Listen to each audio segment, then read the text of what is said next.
ጋዳፊ የተበላበት ቁማርና የሳርኮዚ እስር ከዓመታት በኋላ የሰፈነ ፍትህ Former French President Nicolas Sarkozy was greeted by hundreds of cheering supporters. ከዓመታት በኋላ ሳርኮዚ ዘብጥያ ወርዷል። ጋዳፊ ስሙ ተነስቷል። በነዳጅ ሀብቱ የናጠጠው ጋዳፊ በዘመኑ የፈረንሳይን ምርጫ በገንዘቡ ገዝቶ ነበር።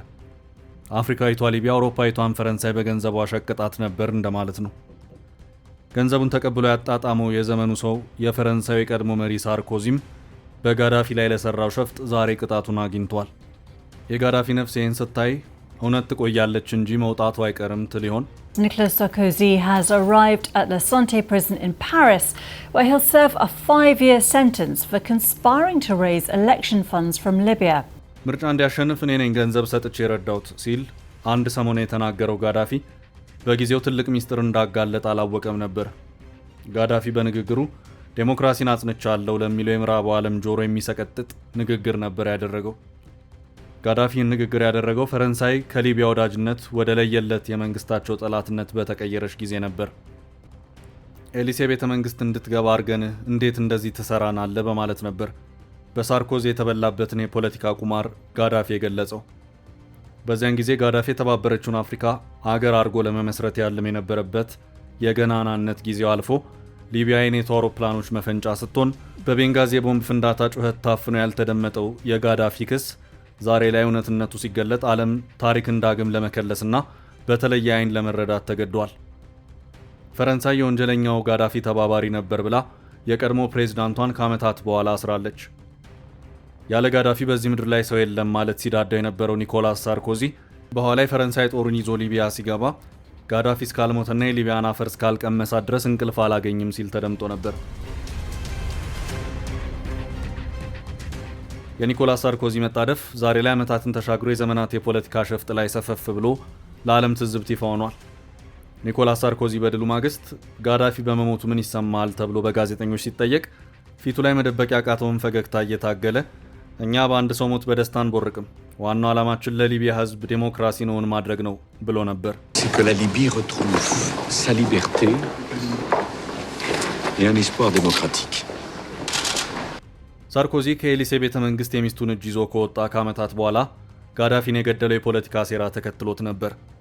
ለዘመናት በወሬ ብቻ ሲናፈስ የነበረው የጋዳፊና ሳርኮዚ ከወዳጅነት ያለፈ ሚስጥር ያለው ግንኙነት ዛሬ ላይ ለሳርኮዚ እስር ምክንያት ሆኗል።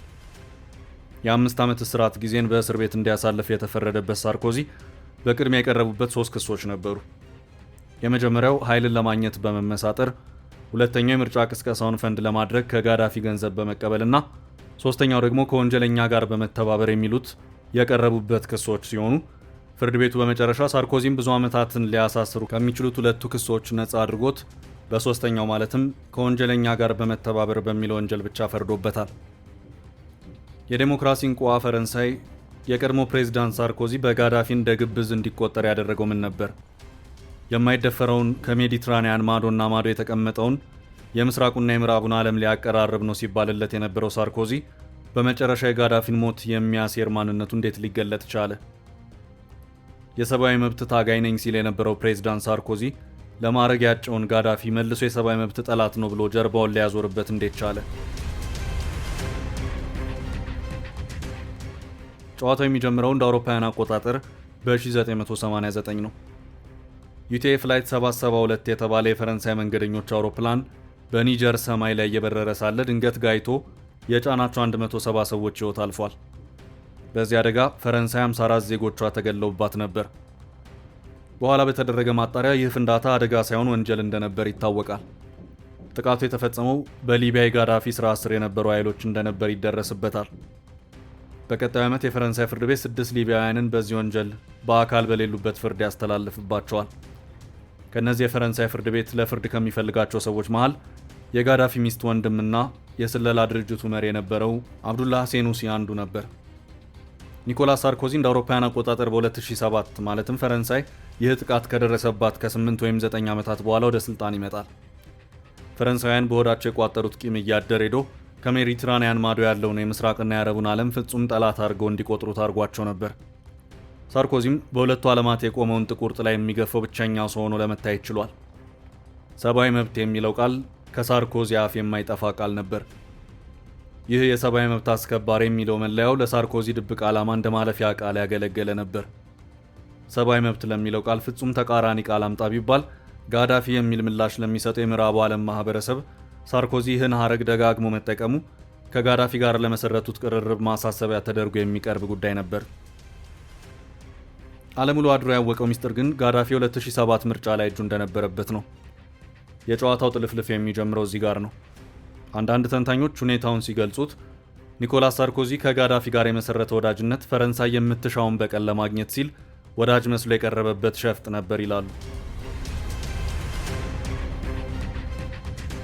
በተመሳሳይ ሰዓት የሳርኮዚና የጋዳፊን ቅርርብ የሚያጠናክር ሌላ አጋጣሚ በሊቢያ ምድር ይከሰታል። ሕፃናት ልጆችን ሆን ብለው HIV ያስይዘዋል ተብሎ በጋዳፊ መንግስት የታሰሩ ቡልጋራውያን አውሮፓውያን ነርሶች ጉዳይ በወቅቱ በጋዳፊና በምዕራብ ዓለም መሃል የነበረውን መጠላላት ጫፍ እንዲነካ ያደረገ ጉዳይ ነበር። እነዚህ አውሮፓውያን ሴቶች የጨቋኙ የጋዳፊ መንግስት የፈጠራ ወንጀል ሰለባ ናቸውና ይለቀቁልን ሲሉ መጠየቅ የጀመሩት የአውሮፓ ዜጎች ድምፅ በጉልህ ይሰማ ነበር። ያለ ጦርነት ሰዎቹን ለማስመለስ በጊዜው በምዕራቡ ዓለምና ሊቢያ መሃል የነበረው ብቸኛው ድልድይ ሳርኮዚ ነበር። ሳርኮዚ ወደ ትሪፖሊ ባለቤቱን ሴሲሊያን ልኮ በድርድር እነዚህን እስረኞች ማስለቀቅ ችሎ ነበር። ይህም ለሳርኮዚ ትልቅ የዲፕሎማሲ ድል ነበር። ሳርኮዚ ገና ስልጣን ሳይዝ በምዕራቡ ዓለም ዘንድ ተቀባይነት እንዲያገኝ የህዝብ ግንኙነት ሰው አድርገው ላጩት ጋዳፊም ቢሆን ይህ አጋጣሚ በር የከፈተ መስሎ ነበር። ሴቶቹ ታሳሪዎችን በፈረንሳይ ድርድር የፈታው ጋዳፊ በዚያው በሳርኮዚ የሹመት ዓመት ግብዣ ተደርጎለት ከበርካታ ዓመታት በኋላ ለመጀመሪያ ጊዜ አውሮፓን ምድር ረግጧል። ከፍተኛ የደህንነት ጥበቃ ተደርጎለት የፓሪስ ጎዳናዎችን መጎብኘትና የፈረንሳይ ሙዚየሞችን መመልከት ችሎ ነበር። በተመሳሳይ ሰዓት ግን ብዙ ፈረንሳውያን ይህ እንቅስቃሴ ለዲሞክራሲ ንቀት ነው ሲሉ ተቃውሟቸውን ያሰሙ ነበር። እናም በተለያዩ ጉዳዮች የምዕራቡ ዓለም ክሱን ማሰማቱንና ጋዳፊም ጋዳፊ ነውና ቁጣውን ማሰማቱን መቀጠሉ አልቀረም። የሰብአዊ መብት ረጋጭ ነው የሚለው ክስ የቀጠለ ሲሆን ጋዳፊም እጅግ አወዛጋቢ የሆኑ ምላሾችን ሲሰጥ ይደመጥ ነበር። የእነሱን ስደተኞች እንድንንከባከብላቸው ከፈለጉ እነሱም የራሳቸውን ስደተኞች ለምንድን ነው በስርዓት የማይዙት የሚለው የወቅቱ ንግግር የምዕራቡን ዓለም ካስቆጡ ንግግሮቹ መሃል ይገኝበት ነበር። ጋዳፊን ወዳጄ ነው ሲል ለነበረው ሳርኮዚ ታዲያ እንደ ፍቃዱ ከመሆንና ከመናገር ወደ ኋላ የማይታቀበው የጋዳፊ ነገር ብዙ የማይዛልቅ ሆኖበታል። ጉዳዩ የነብርን ጭራ ይዙም ከያዙም አይለቁም የሆነበት ሳርኮዚ ሚስጥሩ በጋዳፊ እንዳይጋለጥበት ከጋዳፊ ጋር የጀመረውን ወዳጅነት እስከ መጨረሻው ሰዓት ድረስ ማስቀጠል ግድ ብሎታል። ጋዳፊ ሳርኮዚ ላይ የነበረው የበላይነት የዚህ ሚስጥር ቁልፉ በእሱ እጅ ስለነበር ነው የሚለው የብዙዎች እምነት ነው። ጋዳፊን ባናደደ ሁኔታ ሳርኮዚ በመጀመሪያ ከተስማማው ያነሰ የጦር መሳሪያዎችን ለጋዳፊ ለመስጠትና በምላሹ ረብጣ ዶላሮችን ለፈረንሳይ አምራችና አቅራቢዎች ለማስገባት የቻለበትን ውል ማፈራረም ችሎ ነበር። በውሎቹ ጋዳፊ ራፋኤል ሚሳይሎችን፣ ሄሊኮፕተሮች፣ አውሮፕላኖች ሊሰጣቸው ተስማምተው ወደ ሊቢያ ተመልሰው ነበር። ይባስ ብሎም የተፈረሙባቸውን የጦር መሳሪያዎች ጭምር ለሊቢያ ሳይሰጡ ቀርተው ነበር። የተባበረችው አፍሪካ የተባለችን ሀገር መመስረት ህልሙ ለነበረው ጋዳፊ አማራጭ በማቅረብ እጅግ ከተለጠጠው ህልሙ ለማናጠብ የሞከረው የሳርኮዚ ቡድን ማቅረብ የቻለው የጦር መሳሪያ የነዳጅ ዲታውን ሊያረካ የማይችል ሆኗል።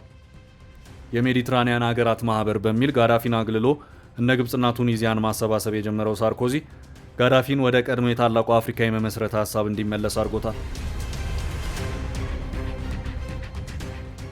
የአረብ አብዮት ማዕበል የግብፅ፣ ቱኒዚያና ሌሎች ሀገራትን መንግስታት ሲጠራርግ ጋዳፊም ቀጣዩ ኢላማ ነበር።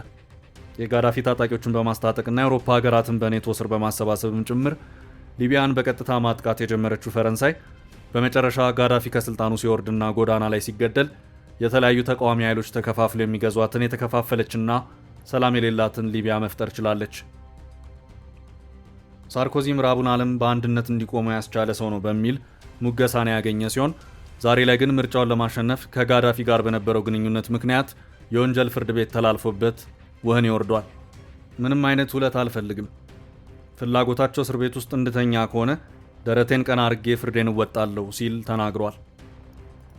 ከልክ በላይ የታጨቀ እስር ቤት ውስጥ የእስር ጊዜውን እንዲያሳልፍ ተልኳል። እስር ቤት ውስጥ ሊገጥም ይችላል ከተባሉ የታሳሪዎች ጥቃት ለመከላከል ሲባል ሳርኮዚ ለብቻው የሚቆይበት ቦታ ላይ እንደሚመደብ ተነግሯል። በእስር ክፍል ውስጥ ከሚያገኛቸው አገልግሎቶች ቲቪና ሻወር ብቻ እንደሚገኙበት ተገልጿል። ሳርኮዚ 3 መጽሐፎችን ብቻ ይዞ እንዲገባ የተፈቀደለት ሲሆን ከነዚህ ውስጥ የክርስቶስ የሕይወት ታሪክ፣ እና እስር ቤት ውስጥ በሴራ እንዲገባ የተደረገና በኋላ የተመሳጠሩበት ጠላቶቹን ለመበቀል የሚወጣ ሰው ታሪክ የያዘውን ዘ ካውንት ኦፍ ሞንቴ ክሪስቶ የተባሉ መጽሐፍቶች ነው።